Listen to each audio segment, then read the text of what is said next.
Victim stated she attempted to close the front door. Victim stated suspect began to force her way into the residence and made entry via her foot and hand. All right, y'all. Today we've got a wild one. A mom shows up drunk at her ex's sister's house at 5 a.m., banging on the door and demanding to see her son. But when the woman tries to shut the door, things get physical fast. Now she's facing a felony burglary charge. Judge Boyd breaks down the consequences and makes it clear being a parent doesn't excuse breaking the law. Let's roll it. All right, court is calling 2025 CR 003-550 State versus Leslie Martinez. Can I have parties announced? Rick Maynard for the state of Texas. Jim Oltersdorf for Leslie Martinez. Are you Ms. Martinez? Yes, ma'am. Counsel, have you received all discovery? Did you review it with your client? Yes, Your Honor, I did. Court will find that the state is in compliance with discovery. Ms. Martinez, did you review the application for deferred adjudication or community supervision with your attorney? Did you understand it and sign it? Yes, ma'am. Did you review the true bill of indictment with your attorney? Yes. Did you understand it? Yes. Counsel, do you waive the reading of the indictment? Yes, Your Honor. State, are you proceeding on the indictment as presented? No, Your Honor, we will be waiving paragraph A and proceed on paragraph B. All right, any objection? No objection. Did you review the court's admonishments with your attorney? Did you understand it and sign it in all the appropriate places? Oh, they were saying it was a false alarm. We're back on the record. My wife is outside. She just let me know. Okay. All right, we're back on the record. Did you understand if you have a plea bargain agreement with this, understand what your rights are? Yes, ma'am. You're giving up those rights by entering into this plea bargain agreement. Did you understand that? Yes. And are you intending to do that? Yes. All right. Did you understand if the court were to grant your application for deferred adjudication, if for any reason your deferred adjudication were revoked, the court could find you guilty and the court could sentence you up to 20 years in prison and up to $10,000 fine? Did you understand? Yes, ma'am. Deputy Laura, can you have them move to the other end? Counsel, has your client been able to provide you with any defenses? Yes, Your Honor.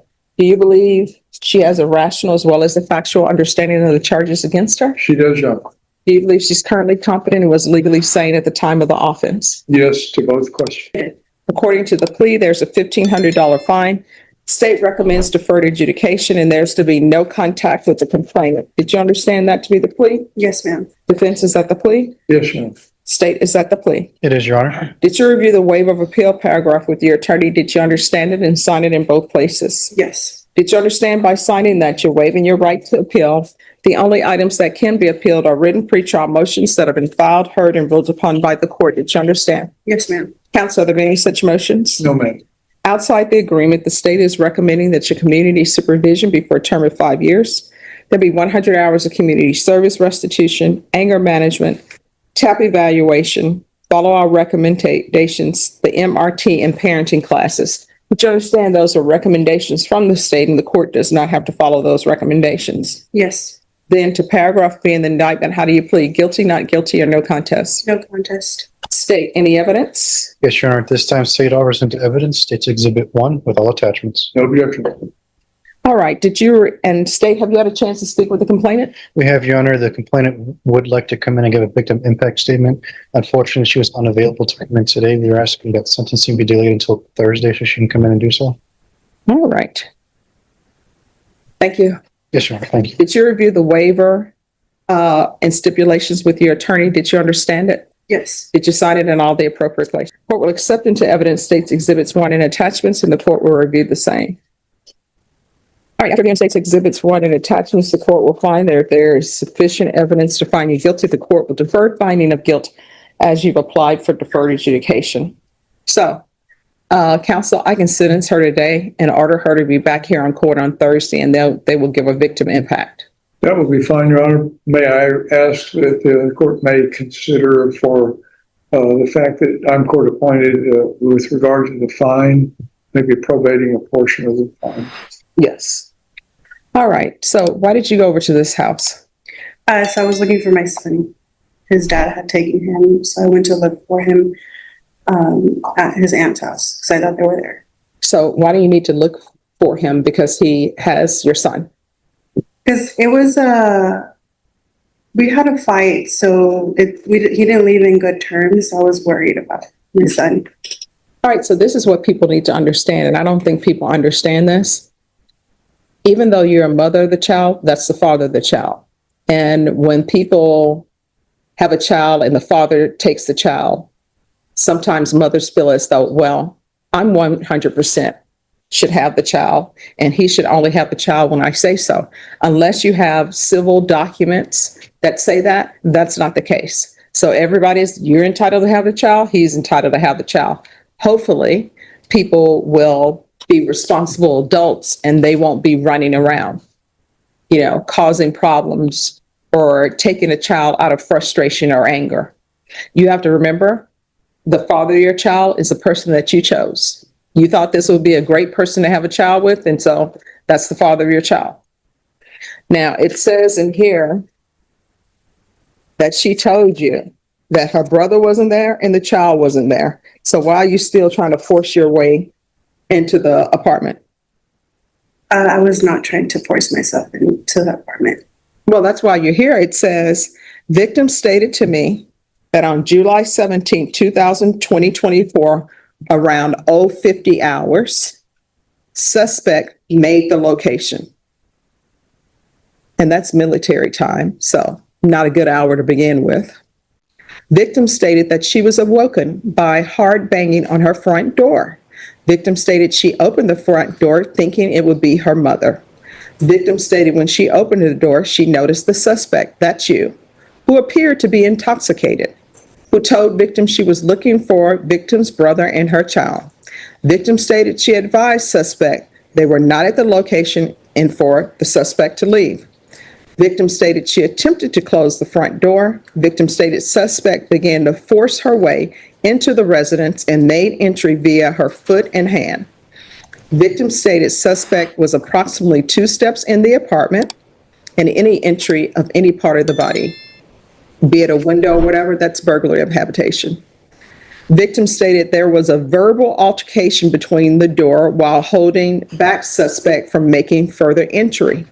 Victim stated suspect caused bodily injury when she elbowed victim and caused the door handle to hit victim in the left buttocks. Victim stated there was shoving and pushing with the door between the victim and suspect. While speaking to the victim, she was able to show me bruising on her left forearm and a photograph of the bruise on her left buttocks. Victim stated witness woke up and assisted victim closing the door. So maybe you don't remember, they say you were intoxicated.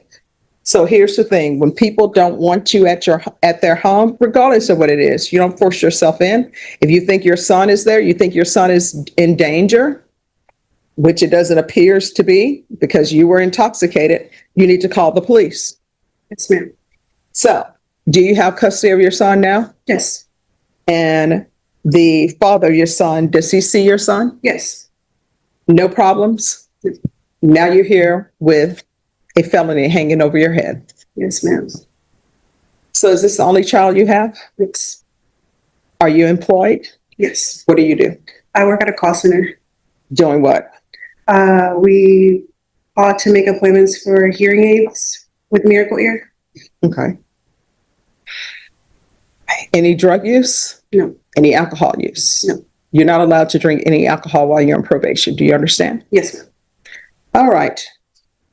There's a $1,500 fine that will be probated. There should be no contact with the complainant.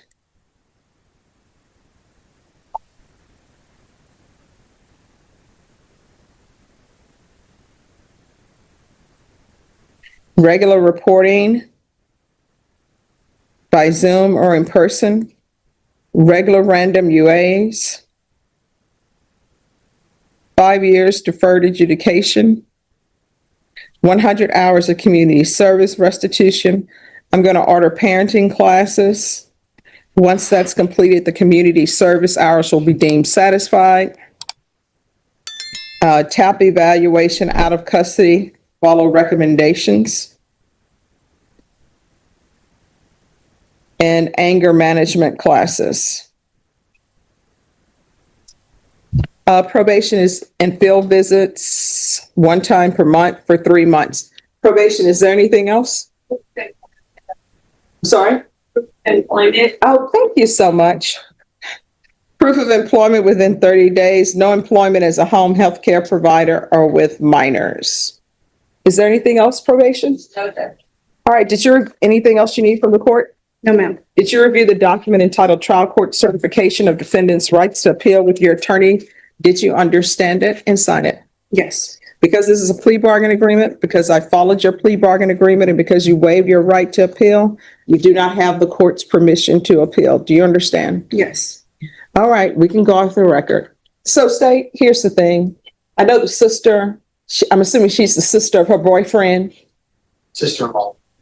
All right, so you may want to talk to her. I don't know if the brother wants her to do a victim impact statement with her, but if they are all trying to be a family, may not be the best. But if she does, this is going to come back. You're going to be back in court on Thursday to hear her victim impact. Do you understand? Yes, ma'am. All right. Norma, if you'll give her a reset for Thursday, Yes, ma'am. if there's anything else you need? No, ma'am. All right. On probation, to be successful in this court, communication is key. If there's an issue, let me know.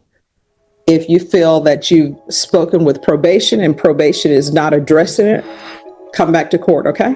All right, y'all. She said she was just looking for her kid, but Judge Boyd made one thing clear. Breaking in while drunk is still breaking in. What do y'all think? Was this justice, or should she have gotten another chance? Drop it in the comments. Stay clean with me, and I'll see y'all in the next one.